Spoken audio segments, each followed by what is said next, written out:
Nous allons prendre la suite aujourd'hui de la série sur 1 Pierre, la première lettre de Pierre.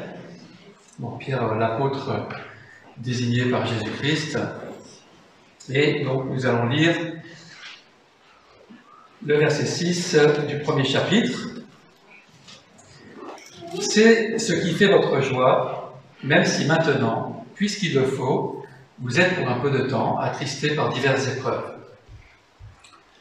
Ainsi, la valeur éprouvée de votre foi, beaucoup plus précieuse que l'or, qui est périssable et que l'on soumet pourtant à l'épreuve du feu, aura pour résultat la louange, la gloire et l'honneur lorsque Jésus-Christ apparaîtra.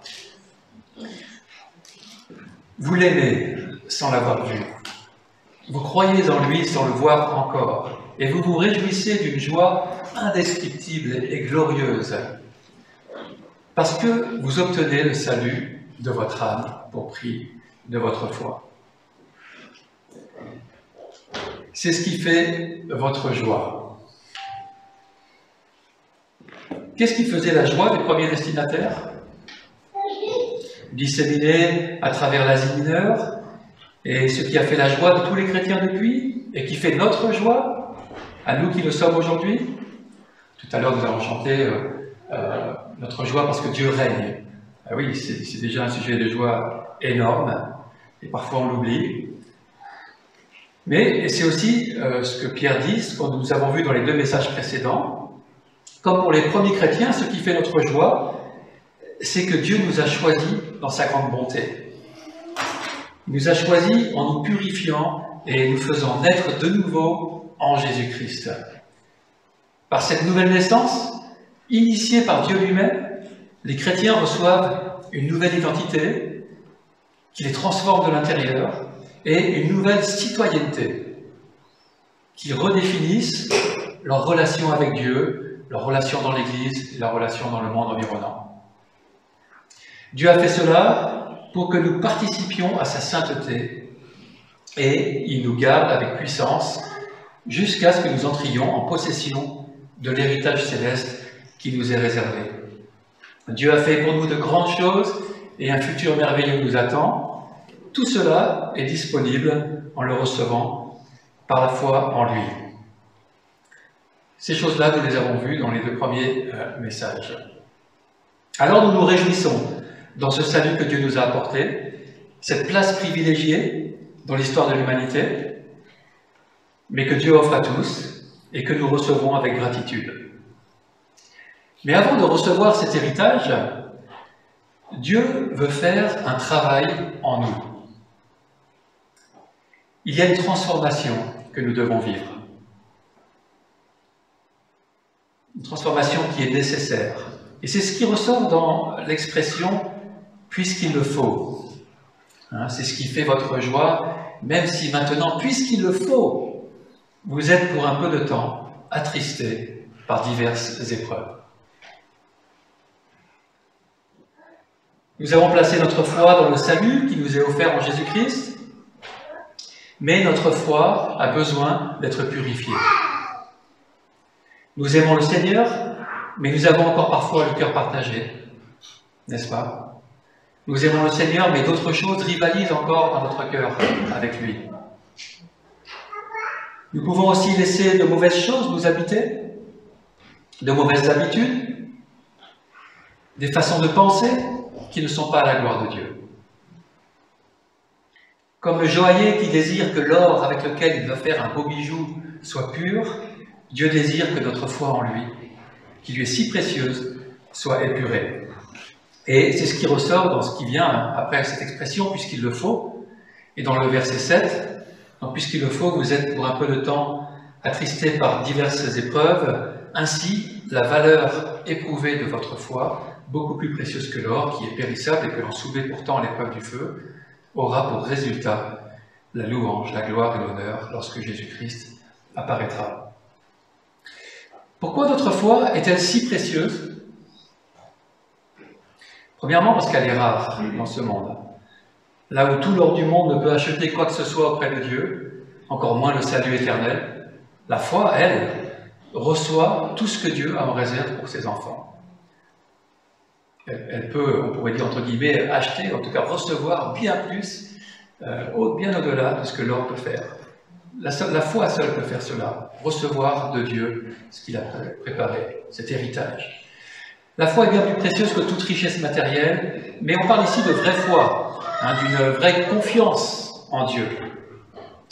Ensuite, cette foi est précieuse pour Dieu, parce que notre foi lui montre le désir de notre cœur, celui d'être proche de lui, de vivre en communion avec lui. Bref, notre foi lui montre notre acceptation de son plan et notre désir de l'aimer. Quelqu'un a dit que la foi est un acte d'adoration. Mais que dirions-nous en achetant une alliance en or pour notre mariage si elle avait des taches ou des saletés incrustées? Ne dirions-nous pas au joaillier qu'il y a un problème, qu'il faut quand même changer ça avant qu'on puisse les recevoir? Il en est de même pour notre foi. Sa valeur ultime change aux yeux de Dieu en fonction de sa pureté.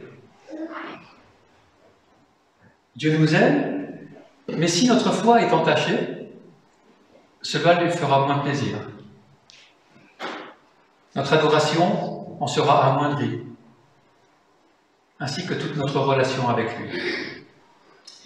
Alors comment purifie-t-on l'or, selon ces versets? Eh bien, en l'éprouvant par le feu. En le faisant fondre, les impuretés se dissolvent ou remontent à la surface, et le joaillier peut alors les enlever. Comment purifie-t-on la foi? En la faisant passer par les épreuves. Que se passe-t-il lorsque nous passons par une épreuve? Ça commence à bouillonner en nous, ça nous remue, les mauvaises choses commencent à remonter à la surface. Par exemple, notre colère, notre jalousie, notre égoïsme, notre volonté d'indépendance, notre désir de satisfaction immédiate. Tout cela et bien d'autres choses remontent à la surface. N'en est-il pas ainsi quand nous passons par une épreuve? On remet les choses en question, n'est-ce pas? Nous avons tous encore besoin d'être purifiés, et l'épreuve fait un tri. Et si notre seul but est de vivre une vie agréable, alors l'épreuve nous détournera de Dieu. Comme la femme de Job qui lui dira, lorsque tout allait mal dans leur vie, « Maudit Dieu et meurt ». Celui qui vit pour lui-même, qui ne craint pas Dieu, se mettra en colère contre lui, contre la vie, contre tous ceux qui ne vont pas dans son sens d'une vie agréable. Il cherchera à se satisfaire lui-même avec n'importe quoi, et quoi que Dieu en pense, pourvu que ça ne fasse échapper un tant soit peu à l'épreuve. Cela pourrait être une attitude agressive, une fuite dans l'alcool ou la drogue, ou encore dans une sexualité débridée, dans l'orgueil de surpasser les autres, dans la moquerie, la dépression, les rivalités, etc. Toutes ces œuvres de la chair. Et puis nous, chrétiens, nous avons encore une chair. Et nous ne sommes pas immunisés contre ces attitudes. Notre chair est fondamentalement tournée vers elle-même et vers la recherche de ce qui la satisfait maintenant. Elle peut entrevoir un peu de délai, mais il faut que ça vienne quand même assez rapidement. Cette satisfaction personnelle. Mais celui qui craint Dieu et qui a pour but la communion avec lui, en voyant ses inclinations mauvaises remonter en lui, eh bien il s'en repentira. Il les confessera, il les délaissera, en choisissant la grâce de Dieu, en gardant confiance en lui au sein de l'épreuve. En se saisissant des promesses de Dieu, il choisira la patience et l'espérance, même si c'est parfois extrêmement difficile. Le Saint-Esprit et la prière lui donnent la capacité de tenir bon. Ainsi, l'épreuve permet de purifier la qualité de notre foi et de notre relation à Dieu. Les épreuves par lesquelles passaient les premiers destinataires de cette lettre étaient principalement liées à la persécution et aux caractéristiques de leur foi chrétienne qui les démarquaient du monde païen qui les entoure, un monde qui avait des priorités, des valeurs, des allégeances différentes. Ce démarquage et l'ostracisation qui peut suivre, c'est-à-dire cette attitude hostile de la part de la société environnante qui veut mettre à l'écart les chrétiens par des mesures discriminatoires, eh bien, cela peut nous arriver aussi aujourd'hui, 2000 ans plus tard. Car à nouveau, la Bible devient de moins en moins populaire, de moins en moins politiquement correcte. Nous avons, par exemple, pu le remarquer avec tout ce remue-ménage autour du mariage homosexuel. Un exemple parmi tant d'autres. Aujourd'hui, si je cite ce que dit la Bible sur l'homosexualité, qui condamne les relations sexuelles en dehors du mariage normal entre un homme et une femme, je suis alors traité de vieux jeu et d'homophobe. Je suis alors étiqueté comme quelqu'un de mauvais pour la société et même passible de sanctions pénales et financières. Oserons-nous donc dire publiquement ce que la Bible dit lorsque cela ne va pas dans le sens de la société?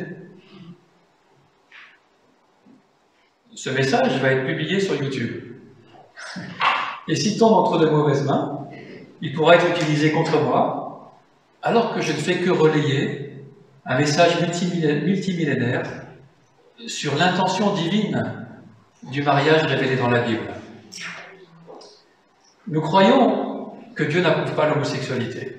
Voilà, c'est ce que dit la Bible, et nous le croyons. Mais ni d'ailleurs l'adultère, ni le mensonge, ni le vol, ni d'autres choses. Et que Dieu nous demande de nous détourner de ce qu'elle appelle être des péchés, qui sont contraires à sa volonté, et qui sont en fin de compte pas bonnes pour nous, même si on ne s'en rend pas compte. Alors j'imagine qu'on ne retiendra pas positivement ce que je vais rajouter maintenant, que toute personne homosexuelle peut trouver la grâce en Jésus-Christ, comme c'est le cas de chacun d'entre nous. Nous avons tous péché. Et en trouvant cette grâce auprès de Jésus-Christ, être ainsi épargné du jugement dernier et vivre une vie nouvelle avec Jésus parmi nous et dans le monde. La pression est donc grande de nous taire, de garder tout ce qui dérange dans la société d'aujourd'hui entre nous, parce que nous ne voulons pas avoir d'ennui. C'est bien compréhensible. Mais je pense que ça m'arrive trop souvent. C'est pas pour vous. Mais il n'y a pas que des épreuves liées à la persécution qui purifient notre foi et qui en testent sa valeur. Toutes les épreuves ont cette vertu. Nous passons tous par des épreuves et ce qu'en dit Pierre est valable pour tous, pour toutes les épreuves. Alors voyons donc ce qu'il en dit plus précisément. Ce qu'il faut d'abord remarquer, c'est qu'elle dure pour un peu de temps. Alors bien sûr, on aimerait que ce peu de temps dure 1 heure ou un jour, à la rigueur 1 mois. Mais lorsque l'épreuve s'installe, on a l'impression qu'elle sera là pour toujours. Elle peut nous éprouver pendant des années et aller parfois au-delà de ce que nous pouvons estimer comme supportable. Pourtant, il est dit qu'elle ne durera pas. Un jour, elle sera terminée, elle fera partie du passé. Et pour nous aider à regarder les épreuves dans la perspective divine, je vais vous montrer un schéma que j'ai repris d'un ami, David Schultz, sur la durée de temps que nous avons à vivre dans ce corps. Alors ce schéma représente notre vie, elle commence à la conception et elle continue jusqu'à la mort. Mais en tant que chrétien, nous savons aussi qu'elle ne s'arrête pas à la mort. Après la mort, on entre dans l'éternité et on continue à vivre. On est avec Dieu ou loin de Dieu, mais on vit toujours. Et c'est pour cela qu'il y a une flèche au bout qui indique que la vie continue encore. C'est comme cela que nous voyons la vie, n'est-ce pas? Le plus souvent. De la naissance à la mort, avec une prolongation après la mort. Mais cette optique est-elle juste? Si on réduit le facteur de grossissement par 10, quel serait le résultat? Eh bien, ce serait quelque chose qui ressemble à ce qui suit. On voit toujours la naissance et la mort, mais la partie dans l'éternité semble maintenant plus importante. Pourquoi? Parce que le grossissement de notre vie sur le premier schéma occultait la plus grande partie de l'éternité. On était focalisé là-dessus.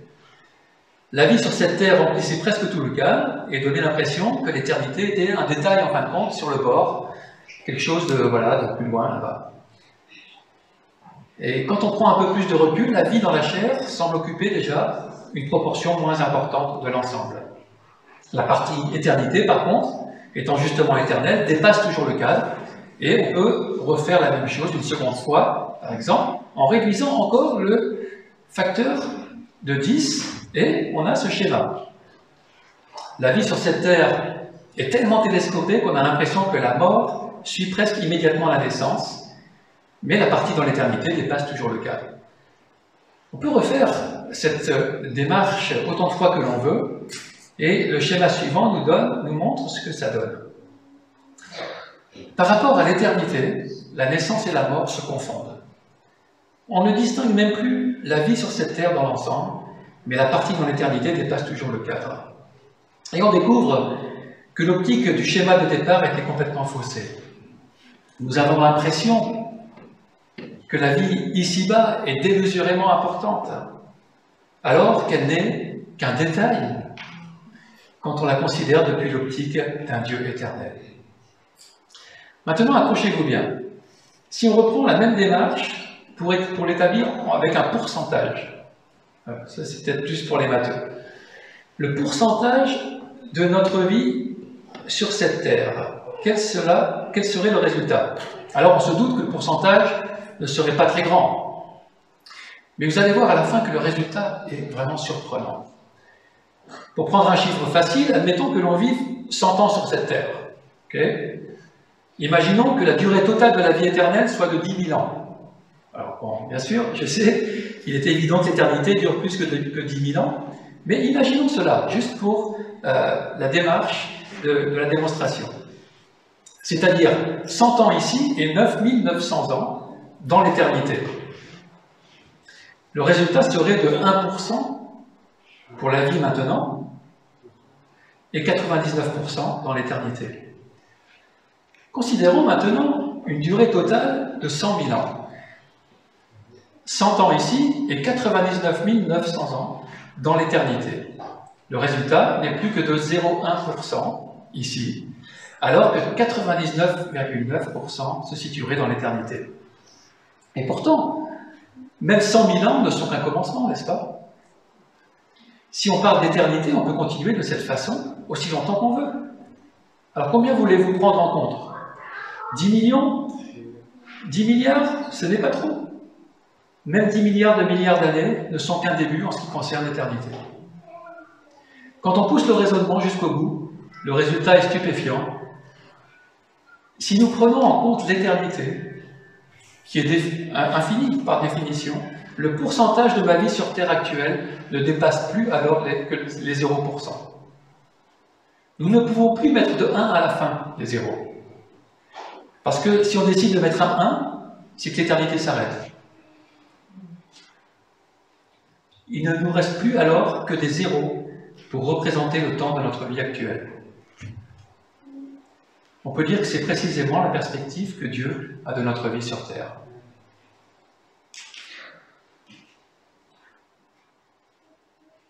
Cela relativise l'impression que nous avons de la durée de notre vie dans ce corps, n'est-ce pas?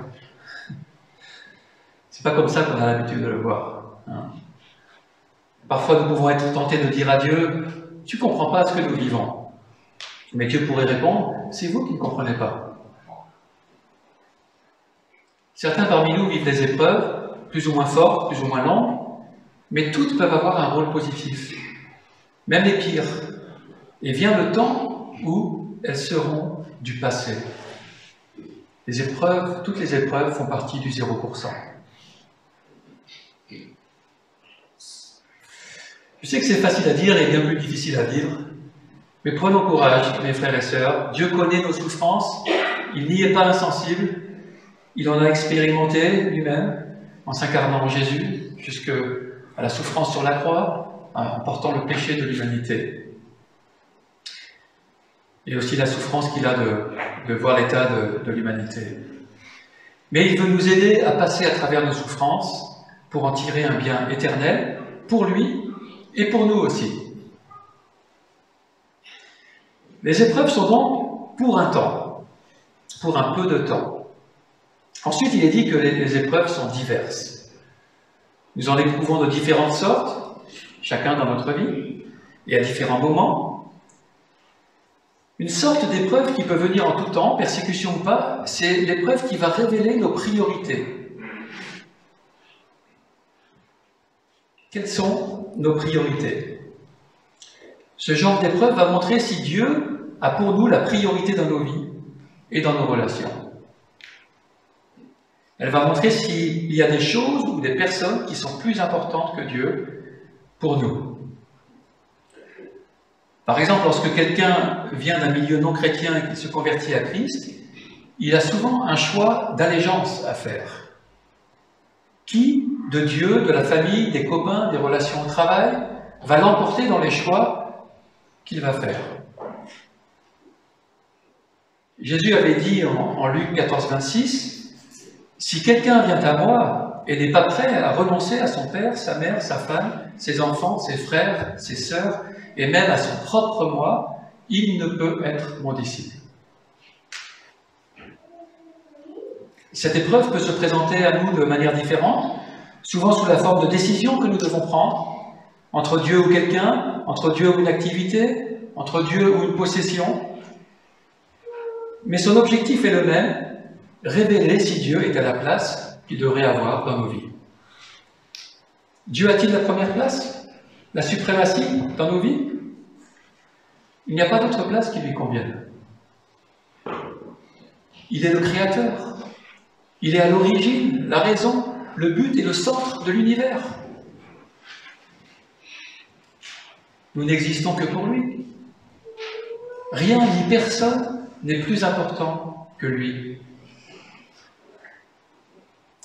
Alors bien sûr, je ne pense pas que Dieu veuille fondamentalement que nous sacrifions nos relations proches pour lui, ou que nous vendions toutes nos possessions, mais il veut qu'elles soient à leur place.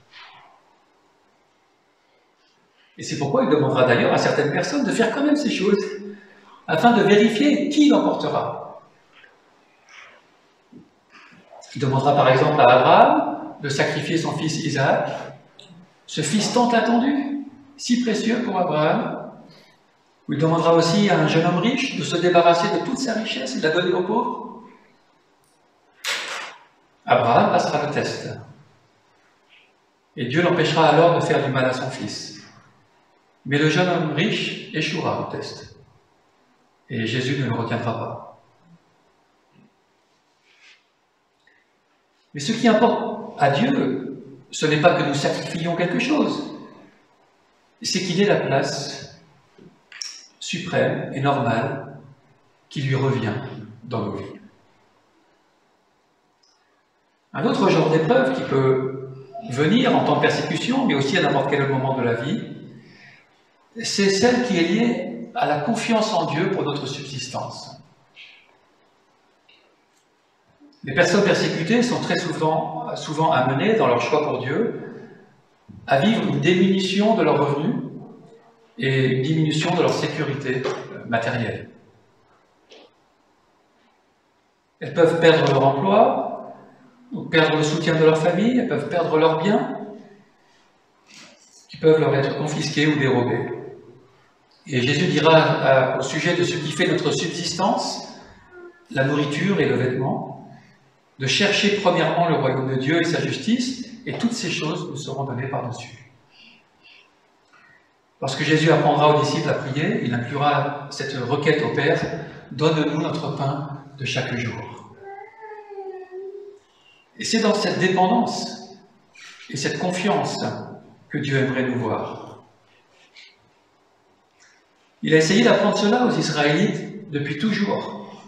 Par exemple, on voit en Exode 16,4, lorsque Dieu avait fait sortir le peuple d'Égypte et qu'il se retrouvait dans le désert, l'Éternel dit à Moïse, « Regarde, je vais faire pleuvoir du ciel sur vous du pain. » On est dans le désert, voilà, ils n'ont pas à manger. Et bien Dieu leur dit ça, il va faire pleuvoir du ciel sur vous du pain. Le peuple sortira et en ramassera chaque jour la ration nécessaire. Je le mettrai à l'épreuve de la sorte, et je verrai s'il se conforme ou non à mes instructions. Ici, les Israélites devaient se confier en Dieu en ne prenant que la nourriture dont ils avaient besoin pour le jour même, et ne pas en garder ou en prendre plus pour le lendemain. Ceux qui n'ont pas eu confiance ont désobéi en gardant plus pour le lendemain. Ils se disaient, on ne sait jamais, mieux vaut assurer. Mais dans la nuit, cela fut rempli de vermine et de puanteur. Leur crainte de manquer a été plus forte que leur foi, que leur confiance en Dieu, et ils n'ont pas écouté les instructions divines. Jusqu'où va notre foi? Est-elle limitée par la crainte de manquer? Pas facile. Avons-nous confiance en Dieu qui dit de ne pas nous inquiéter pour le lendemain, mais de chercher premièrement son royaume? Vraiment? Ou acceptons-nous de chercher le royaume seulement quand tout va bien, quand il y a des réserves à la banque et dans le garde-manger? Croyons-nous que Dieu sait, comme le dit Jésus, ce dont nous avons besoin, et qu'il prend soin de celui qui se confie en lui? Nous ne pourrons vraiment le savoir que si nous nous retrouvons dans cette situation de dépendance ultime et que nous faisons alors le pas de la foi, de la confiance en Dieu, vers une solution souvent qu'on ne voit pas encore. Les épreuves de ce genre sont là pour tester et purifier la valeur de notre foi, de notre confiance en lui, et aussi pour la renforcer. Ça fait une vingtaine d'années que Lise et moi vivons en grande partie sur un soutien missionnaire. Nous sommes convaincus que Dieu nous a demandé de vivre ainsi.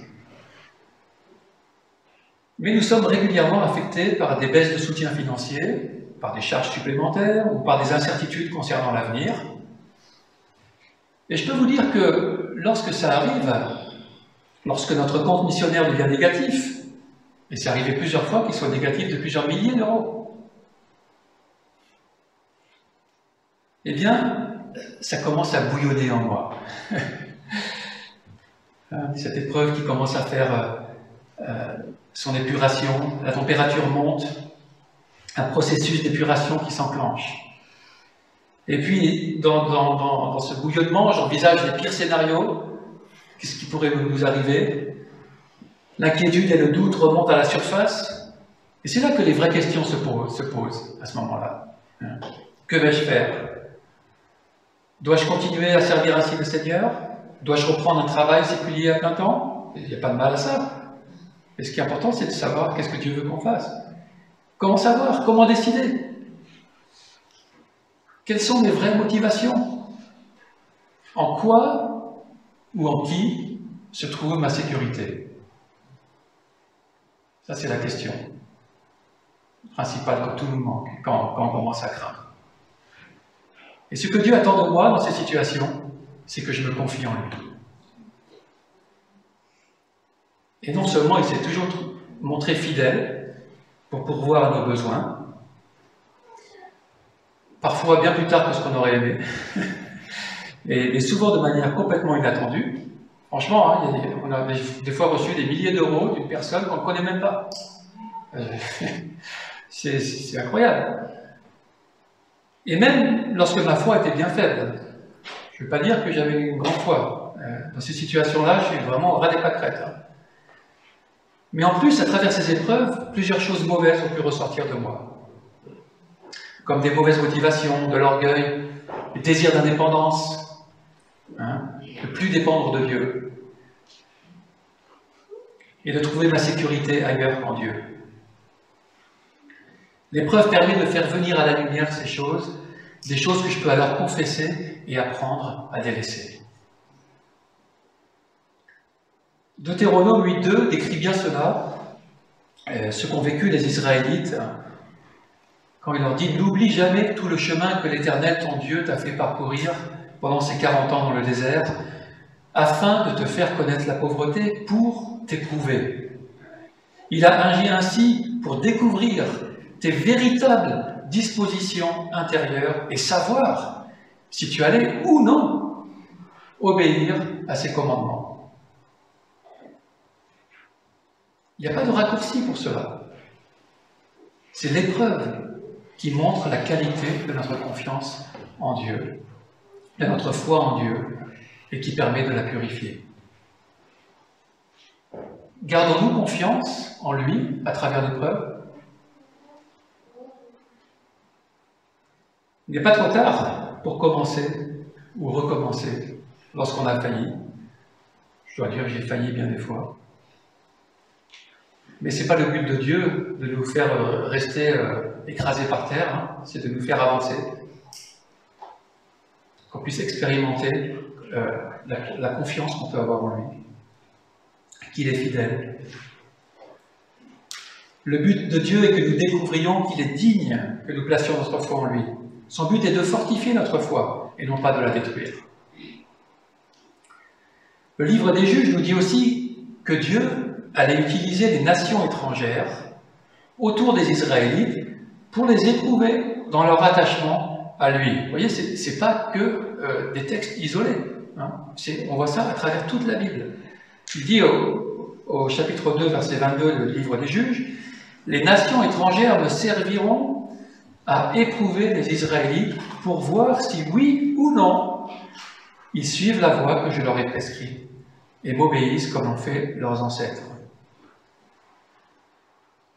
De même, aujourd'hui, le monde qui ne connaît pas Dieu autour de nous peut être utilisé pour nous éprouver. Et, en fin de compte, il éprouve constamment notre attachement à Dieu. Dieu peut s'en servir pour nous tester, pour savoir si oui ou non nous agissons avec foi en lui. À qui allons-nous donner notre allégeance? Quel choix allons-nous faire? Ainsi, il y a toutes sortes d'épreuves qui révèlent la qualité de notre foi et la purifient. Peut-être pourrions-nous dire, mais pourquoi cette épreuve m'arrive-t-elle à moi? On a toujours un peu un sentiment d'injustice quand une épreuve nous arrive. Un tel nous semble pourtant parfois encore plus éprouvé que nous, mais tel autre nous semble moins. Lui, il a moins d'épreuves que moi. Mais rien ne sert de comparer notre épreuve avec celle du voisin. Bien que lorsque nous voyons quelqu'un qui souffre plus que nous, cela relativise la nôtre, quelque part ça nous console un peu. Mais ce qui importe, c'est comment nous réagissons à celle qui nous est donnée, maintenant. Vais-je m'écarter de Dieu ou vais-je l'adorer? C'est la question primordiale au sein de la souffrance par laquelle toute personne qui se dit croyante doit passer. Par quelle épreuve passes-tu? Vas-tu montrer à Dieu que tu as foi en lui? Notre texte nous fait remarquer un point capital, ce n'est pas en vain que nous souffrons les épreuves. Le texte nous dit donc que si du sein de l'épreuve, nous continuons à nous attacher à Dieu, si nous continuons à l'aimer sans le voir, non seulement nous purifions encore notre foi, mais surtout cela lui est plus précieux que tout l'or du monde. Même si j'ai entendu hier que l'or n'a jamais été aussi cher qu'aujourd'hui, hein, c'est devenu une valeur refuge dans cette société volatile. Spig, un commentateur biblique, dit ainsi que loin de détruire, le feu, image d'un traitement douloureux, sélectionne, purifie et même perfectionne, donnant une plus-value à ce qui reste. Mais si précieux soit-il, l'or est quand même périssable, comme toute réalité terrestre. Et combien la foi a plus de prix puisqu'elle débouche sur la vie éternelle et qu'elle anticipe le ciel. La foi, c'est le trésor des trésors. Car la foi éprouvée débouche sur la gloire avec Jésus. Ainsi le psaume 66 dit « Tu nous as éprouvés, ô Dieu, tu nous as jetés au creuset, comme on le fait pour l'argent. Tu nous as pris au piège. N'a-t-on pas parfois ce sentiment d'être pris au piège dans l'épreuve? Tu nous as chargés d'un fardeau, tu as permis à l'ennemi de nous réduire sous son joug. Nous avons traversé le feu, nous avons dû passer par l'eau, mais tu nous en as fait sortir pour nous conduire à l'abondance. Voilà le but de Dieu dans l'épreuve, conduire jusqu'à son abondance. L'apôtre Paul montre aussi l'écart existant entre les épreuves d'aujourd'hui et la gloire à venir. En Romains 8,18, il dit « J'estime d'ailleurs qu'il n'y a aucune commune mesure entre les souffrances de la vie présente et la gloire à venir qui sera bientôt révélée. En comparaison de l'avenir magnifique que Dieu nous a préparé, les contrariétés de cette vie pèsent moins que rien. » Et Paul est passé par bien des souffrances, bien des épreuves. Et il pouvait dire ça par la foi quand il voyait cette gloire à venir, avec cette perspective divine que nous avons vue tout à l'heure. Ça pèse moins que rien. La fin du verset 7 de notre passage dit ainsi que la foi qui a résisté à l'épreuve nous apportera louange, gloire et honneur lorsque Jésus-Christ apparaîtra, c'est-à-dire lors du retour annoncé de Jésus pour le jugement dernier, pour établir un monde nouveau. Alors normalement, dans la Bible, la louange, la gloire et l'honneur sont attribués à Dieu. Mais ici, nous voyons que nous y participons. Un peu comme une sculpture qui reçoit la louange de son créateur. C'est pourtant lui-même qui l'a taillée, mais il trouve qu'elle est belle et il en est fier. Ainsi comme pour une sculpture qui doit perdre de nombreux morceaux pour arriver à sa forme finale, l'épreuve nous donne une impression de perte. Chaque coup de ciseau pour enlever de la matière pourrait faire entendre un « aïe » si la pierre avait une voix. Mais le résultat final en vaut la peine. Bien que nous soyons humiliés à travers l'épreuve, elle débouche sur la gloire. Comme un bijou en or pur, de grande qualité, réjouit le joaillier qui l'a épuré, notre foi épurée vaudra la louange et la fierté de Dieu. Cela lui fait tellement plaisir quand on se confie vraiment en lui. Pierre rappellera à la fin de sa lettre cette notion importante de souffrance qui purifie et qui ne dure qu'un peu de temps et qui débouche sur la gloire. En 1 Pierre 5,10, il est dit « Le Dieu de toute grâce vous a appelé en Jésus-Christ à sa gloire éternelle, après que vous aurez souffert un peu de temps. Il vous rétablira lui-même, vous affermira, vous fortifiera, vous rendra inébranlable. » Voilà le projet de Dieu pour chacun d'entre nous. Alors relisons maintenant plus rapidement les deux derniers versets, 8 et 9. Donc lorsque Jésus-Christ apparaîtra, vous l'aimez sans l'avoir vu, vous croyez en lui sans le voir encore, et vous vous réjouissez d'une joie indescriptible et glorieuse parce que vous obtenez le salut de votre âme au prix de votre foi. Le verset 8 dit que nous nous réjouissons d'une joie indescriptible et glorieuse, et le début du verset 6 disait, voilà, que cela fait notre joie. Mais le verset 6 disait aussi que nous sommes attristés. Comment concilier les deux? Comment pouvons-nous être à la fois tristes et joyeux? C'est que la tristesse et la joie dont il est question ne portent pas sur le même objet. Les épreuves nous attristent, alors que notre relation d'amour en Jésus, qui pourtant nous ne voyons pas encore, nous réjouit profondément.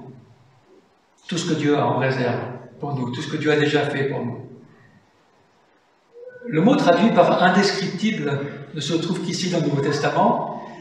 Il exprime une joie qui ne peut se traduire correctement par des mots et qui est liée à la dimension divine de cette joie. Et comme le mot glorieuse, qui va aussi dans le sens de la relation de cette joie avec la gloire inhérente de Dieu. Une joie qui est connectée à Dieu et qui vient de lui. De plus, même au sein de l'épreuve qui nous attriste, nous pouvons nous réjouir par la foi du résultat qu'elle va produire en nous. Et du fait que Dieu n'en est pas absent.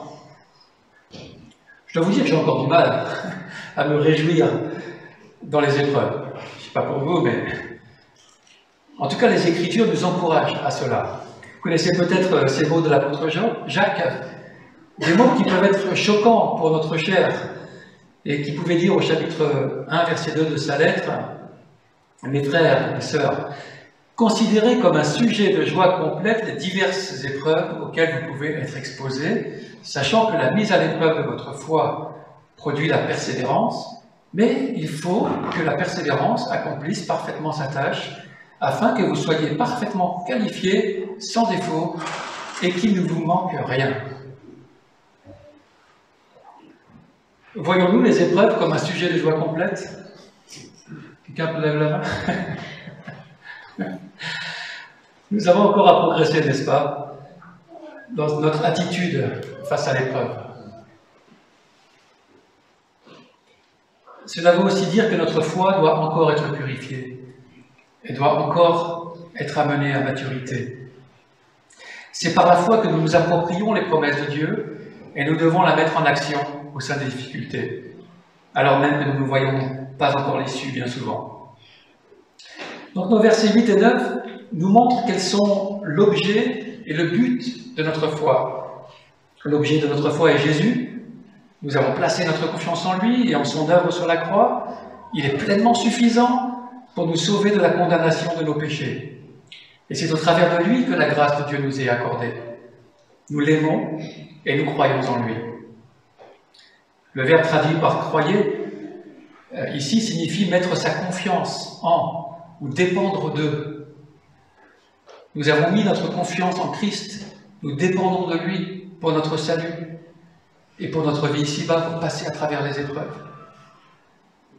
Nous aimons Jésus-Christ et nous croyons en lui sans le voir encore.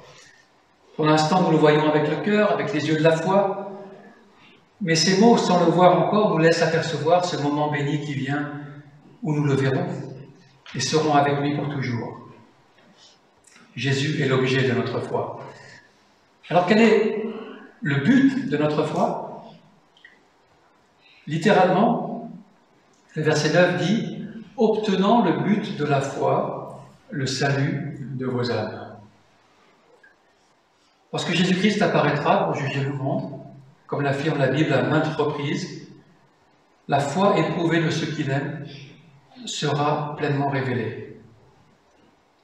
Tout au long de leur vie, ils ont vécu les épreuves en cherchant à rester près de Dieu, en se repentant du mal qui était révélé en eux. Alors la gloire les attend. Leur foi aura atteint son but. Il faut rappeler ici que ce n'est pas notre foi victorieuse dans les épreuves qui nous sauve. Nous sommes sauvés par la grâce de Dieu, au travers de l'œuvre de Jésus-Christ. Notre foi n'est que le moyen de s'approprier ce salut. Elle est la main que nous tendons à Dieu pour recevoir ce qui vient de lui, même à travers les épreuves. Sans Dieu, on n'arrive pas non plus à passer à travers les épreuves. Les épreuves participent à notre purification, mais ce ne sont pas elles qui nous sauvent de la condamnation du péché. Une fois sauvés en Jésus-Christ, par la foi, nous sommes entrés dans un processus de purification, appelé ailleurs la sanctification. Un processus dans lequel la foi continue d'agir. Ce n'est pas la foi une fois pour toutes, c'est la foi tout au long de la vie qui doit agir chaque jour. Bien-aimés, comme dit Pierre, quelle que soit notre situation ou notre épreuve, ou celles qui vont venir, quelle que soit notre souffrance, plaçons notre confiance en Dieu, car il nous aime et il est fidèle. Son objectif est notre bien ultime. Il est que nous partagions sa gloire. Il ne permettra pas que nous soyons éprouvés au-delà de nos forces, comme il le dit ailleurs, comme il le promet ailleurs. Il est puissant pour nous garder, disait le verset 5. Et nous pouvons tenir le coup en gardant les yeux sur Jésus. Jésus qui vient. Voulons-nous participer à la sainteté de Dieu et à sa gloire? C'est ce que Dieu désire, en purifiant notre foi. Et dans sa sagesse, c'est le plan qu'il a établi. C'est le plan qui le mènera jusqu'à son accomplissement. Alors prions ensemble, si vous voulez bien. Et je vous invite à que 2 ou 3 prient librement pour nous tous.